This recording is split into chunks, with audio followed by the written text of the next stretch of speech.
Olá, sejam todos e todas bem-vindos ao canal Filosofia da Psique. Agradecer aí os mais de 8.350 inscritos do canal. Se você ainda não é inscrito, se inscreve, clica em gostei nos nossos vídeos para nos ajudar a destacar. E hoje vamos falar um pouco a respeito do atendimento lacaniano. Então, para quem estuda um pouco mais de psicanálise, conhece um pouco da teoria, sabe que quem iniciou ela foi Sigmund Freud e que a partir dele se deram origens a várias vertentes.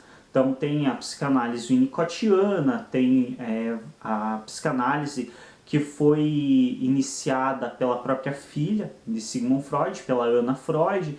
Tem algumas correntes que se destacaram e que acabaram interpretando de um novo modo o atendimento e a forma de pensar o psiquismo que Freud iniciou. Dentre essas correntes teóricas que se segmentaram da teoria original de Sigmund Freud, está inclusa a psicanálise lacaniana, que é uma das correntes que foi elaborada pelo Jacques Lacan na França, e é uma corrente bem forte hoje, que muitos dos psicanalistas que estão se formando atualmente se formam por escolas lacanianas. Aí tem uma diferença no atendimento, na forma de pagamento do atendimento de alguns representantes dessa escola lacaniana, que desperta certa curiosidade em algumas pessoas, e por isso vamos estar falando um pouco a respeito aqui. Então, a teoria que segue essa vertente, ou as pessoas que seguem essa teoria de vertente lacaniana, muitas vezes têm hábitos como, por exemplo, encerrar a sessão antes de um tempo, do que seria o tempo correto da sessão, mudar, por exemplo, valores de cobrança da sessão. Algumas dessas atitudes, elas são copiadas do próprio Lacan. Então o Lacan, quando ele atendia seus pacientes, ele tinha certos hábitos como esse. Ele, por exemplo, para alguns pacientes encerrava a sessão antes do tempo. Por quê? Ele encerrava simplesmente por encerrar, porque não estava mais a fim de ouvir o paciente? Não. Havia um motivo muito significativo para isso e é esclarecido e explicado pelo Lacan. Ele encerrava a sessão nesse momento exato, indiferente a se faltava quanto tempo, poderia faltar 5 minutos para o final do tempo, ou poderia faltar quase a sessão inteira, ter se passado 2, 3 minutos de sessão. Mas por que o Lacan, em alguns momentos, interrompia a sessão no meio ou em um horário que não seria o final da sessão? Porque ele entendia que naquele ponto, no que o paciente estava falando naquele momento, era uma das chaves para o inconsciente do paciente, e era muito importante que esse paciente fosse para casa pensando naquilo. Então, quando ele via que o paciente chegou num momento chave da terapia, ele interrompia a terapia e mandava o paciente para casa. Por quê? Porque para nós é muito angustiante quando a pessoa não te deixa terminar uma frase. Quando a pessoa te corta no meio e não te permite terminar, isso te angustia, isso te move conteúdos dentro de você. E isso faz com que você fique pensando a respeito daquilo. E era justamente essa a intenção de Lacan quando ele fazia isso. Então ele interrompia a sessão com a finalidade de que o paciente fosse para casa pensando a respeito daquilo, que aquilo ficasse na consciência dele, que ele não tivesse como desviar daquilo, que ele realmente se obrigasse a pensar a respeito daquilo. Então não é que ele simplesmente interrompia a sessão sem motivo. Ele tinha sim um motivo muito claro, muito estabelecido para interromper a sessão. Questão de pagamento. Era comum também que Lacan fizesse de alterar valores de maneira drásticas, assim, tipo, de uma pessoa ele cobrar um monte e da outra pessoa ele cobrar muito pouco. Tem inclusive a passagem de um dos pacientes dele, que eu não me recordo qual paciente era, qual era o caso especificamente, mas que o paciente, no final da sessão, quando era para o paciente pagar, ele pediu tudo que o paciente tinha na carteira. Ele falou, não, me dá tudo que você tem na carteira, que é o pagamento da sessão. Então, algumas peculiaridades assim do atendimento lacaniano que são interessantes e que alguns terapeutas copiam isso. Mas aí entra a questão de analisarmos. Lacan fazia isso na França, em uma realidade bem diferente da realidade que nós temos, por exemplo, no Brasil ou em alguns outros países. Ele fazia isso, sendo que a maior parte do público que ele atendia, dos seus pacientes, eram pacientes de um nível social bem avantajado, então eram pessoas que tinham muito dinheiro, na sua grande maioria. Existiam sim as exceções, pacientes que tinham condição financeira bem menor, mas muitos dos pacientes dele, assim como os pacientes do Freud, na época em si, a terapia não era uma coisa para classes menos avantajadas financeiramente. Naquela época, a psicanálise e as psicoterapias de maneira geral eram bastante elitistas, então eram pessoas realmente de condição financeira muito estável que tinham acesso à terapia.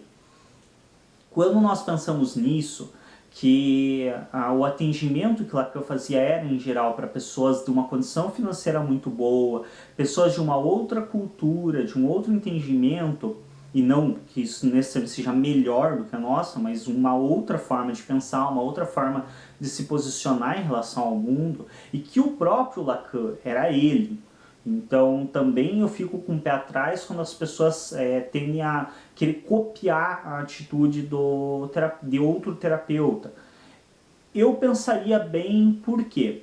Porque estamos falando de uma outra realidade. Estamos falando de pacientes que para eles, por exemplo, que nem esse sujeito que ele pediu tudo que o indivíduo, que o sujeito tinha na carteira. Para esse sujeito, talvez o que ele tinha na carteira não seria um grande prejuízo. O que ele tinha na carteira, ele entrega de boa, ele chega ali no banco, faz uma retirada, um saque, hoje no caixa rápido, na época talvez nem tivesse, mas faz uma retirada no banco e sem problemas. Isso não vai afetar negativamente a vida dele. Mas e se você faz isso hoje para um trabalhador assalariado que acabou de receber o pagamento dele? Qual que vai ser o dano que você vai estar gerando na vida desse trabalhador? Então tem coisas assim que são bem questionáveis, assim, que é necessário se atualizar para uma outra realidade, para um outro tempo, para uma outra sociedade.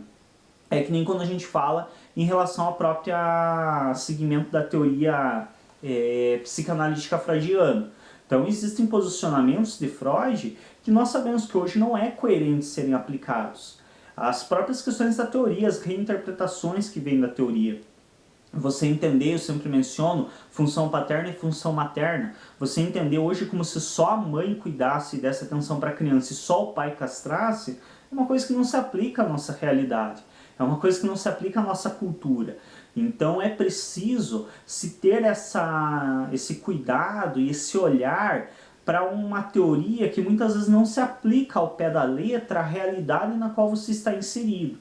E aí o que é a grande questão que eu critico em relação a copiar esses atos, desse posicionamento do Lacan, de encerrar a sessão antes, ou de cobrar valores distoantes, um dia cobrar um tanto e um belo dia cobrar outro tanto do paciente, sem necessariamente isso ser por um acréscimo no valor da terapia, não, porque realmente Lacan fazia isso de maneira gritante, eram valores muito diferentes assim. Tanto de um paciente para outro, como muitas vezes acontecia dele cobrar valores diferentes em outra sessão, sendo que o valor estabelecido já era um. Mas isso tudo, Lacan tinha sim um bom embasamento para fazer. Ele afirmava, inclusive, em relação ao dinheiro, ele sempre afirmou que a forma como nós nos relacionamos com o dinheiro diz muito de nós. Então tudo isso que ele fazia tinha sim finalidades terapêuticas. Mas eu ter essa certeza de que um terapeuta atual que está me atendendo tem as mesmas finalidades terapêuticas, os mesmos princípios que Lacan tinha, é difícil, é bem difícil, porque isso fica muito do próprio terapeuta. É ele quem vai saber te dizer se ele interrompeu a sessão naquele momento porque realmente você chegou em uma coisa chave, você chegou em uma questão importante para você parar e pensar, ou se ele interrompeu a sessão antes porque ele tem que ir em um compromisso, ele tem que ir em um jantar, ou porque ele tem que buscar a filha dele na escola. É muito difícil você de fato saber. Então, uma das coisas que eu já digo é que se é hábito do terapeuta interromper toda a sessão sem horário determinado, e no meio da tua fala, sem você ter movimentado nada diferente, sem você ter dado uma bloqueada, uma gaguejada, sem ter acontecido nada de extraordinário, o terapeuta simplesmente interrompe, é de se pensar. Porque geralmente essa interrupção não é sem motivo, é que nem eu mencionei.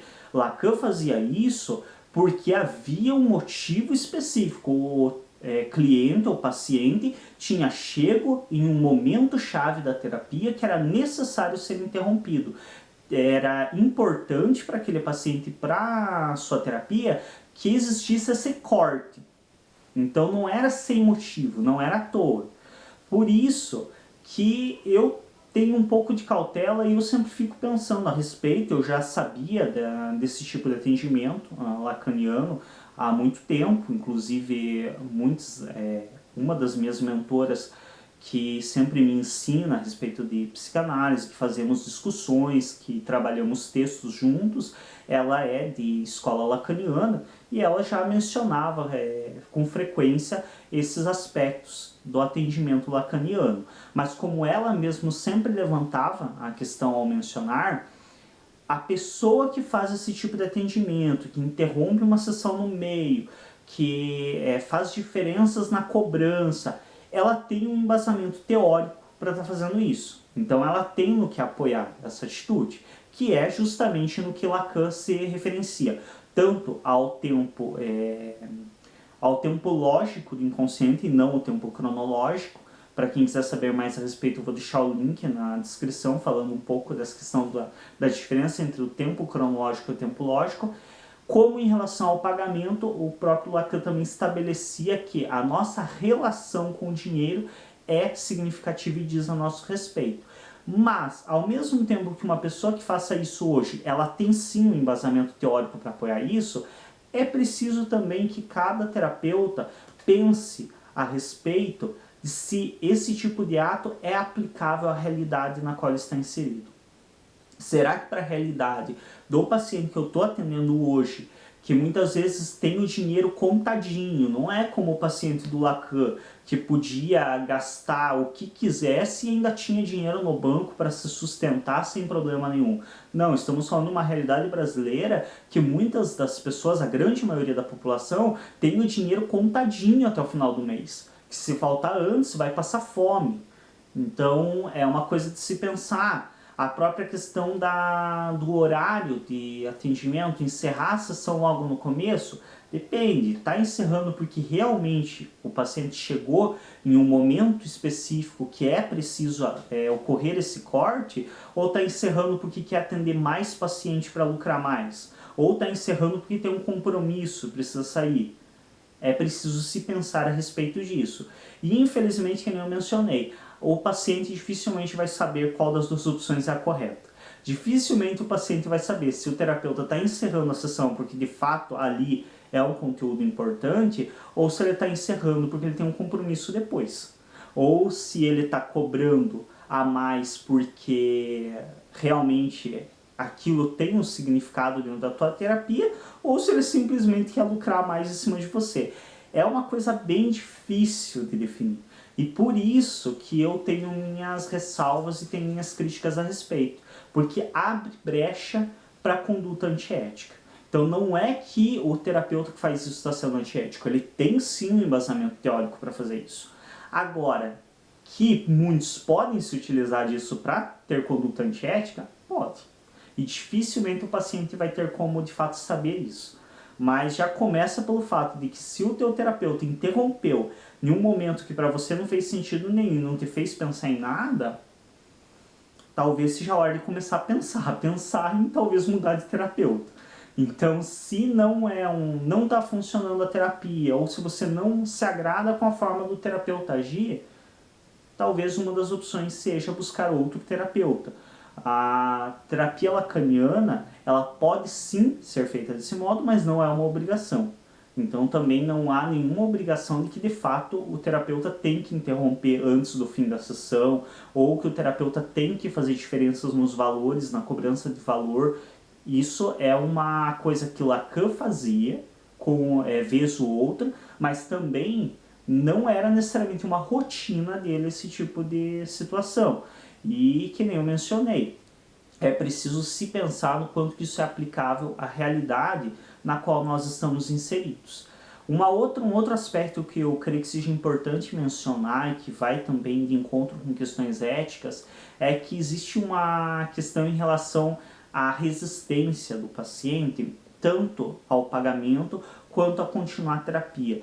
Então a gente vê muitas vezes pacientes querendo desistir da terapia, realmente sair da terapia, e frequentemente você vê o terapeuta mencionar: ah, isso faz parte do processo terapêutico, é resistência. Sim, quando chegou em um conteúdo importante para aquele paciente, quando chegou em um conteúdo marcante da vida dele e ele quer abandonar a terapia, sim, isso é resistência. Isso faz parte da terapia e é preciso quebrar essa resistência para realmente acessar o conteúdo. É aquela questão, quando o paciente está chegando no ponto-chave da terapia, ele tende a querer recuar, porque isso é difícil para ele trabalhar. Mas o que a gente vê também acontecer, e é preciso ter uma cautela, é de alguns terapeutas usarem isso ao vento, sem necessariamente que o paciente esteja em nenhum momento crucial da terapia, mas porque de fato o paciente já viu que aquela terapia não está funcionando. E isso não é exclusividade dos terapeutas contemporâneos. A gente vê, por exemplo, que o próprio Freud, no caso Dora, foi o que aconteceu. A Dora abandonou a terapia não porque ela chegou em um momento crucial da terapia dela, não porque ela chegou em um momento chave, não porque estava sendo difícil para ela trabalhar com aquele conteúdo. Ela abandonou porque não fez sentido, porque o Freud estava na direção errada. Ele mesmo assumiu posteriormente, de maneira brilhante, magnífica, inclusive fez toda uma análise acerca do erro dele, mas ele mesmo assumiu e disse: não, eu errei. Ela foi embora porque não fez sentido para ela. Então também é uma coisa aí que temos que ter cautela e sempre observar. Muitas vezes o terapeuta diz que faz parte do processo terapêutico o paciente querer ir embora. Depende. Se ele chegou em um momento crucial da terapia, realmente faz parte do processo terapêutico. Se não, pode ser que o teu atendimento não está muito legal, por isso que o paciente quer ir embora. Porque não está surtindo efeito, porque muitas vezes ele já está indo lá há um tempão e não está resolvendo nada para ele, não está se sentindo nem melhor nem pior. Porque se sentir pior também faz parte da terapia. A tendência é que você piore muito mais, inclusive antes de melhorar muitas vezes. Porque você vai estar mexendo com conteúdos que são difíceis para você. Então há uma tendência sim de que você piore durante uma parte da terapia para depois então você melhorar. Eu sempre menciono que é como limpar uma ferida. Se você deixar a ferida suja sem tratamento, ela vai possivelmente infeccionar e te gerar sérios problemas. Agora, quando você vai limpar ela, nem sempre é agradável, nem sempre é facinho limpar. Dói, incomoda. Mas depois disso, depois dessa dor e desse incômodo, tende a cicatrizar e não incomodar mais. Então, na terapia, acontece de um modo semelhante. Se não está movendo nenhum conteúdo, nem o paciente nem está piorando nem melhorando, é de se pensar, talvez não esteja surtindo tanto efeito para ele a terapia, por isso que ele está indo embora. Não necessariamente que ele esteja apresentando resistência. É isso, obrigado a todos pela atenção e até um próximo vídeo.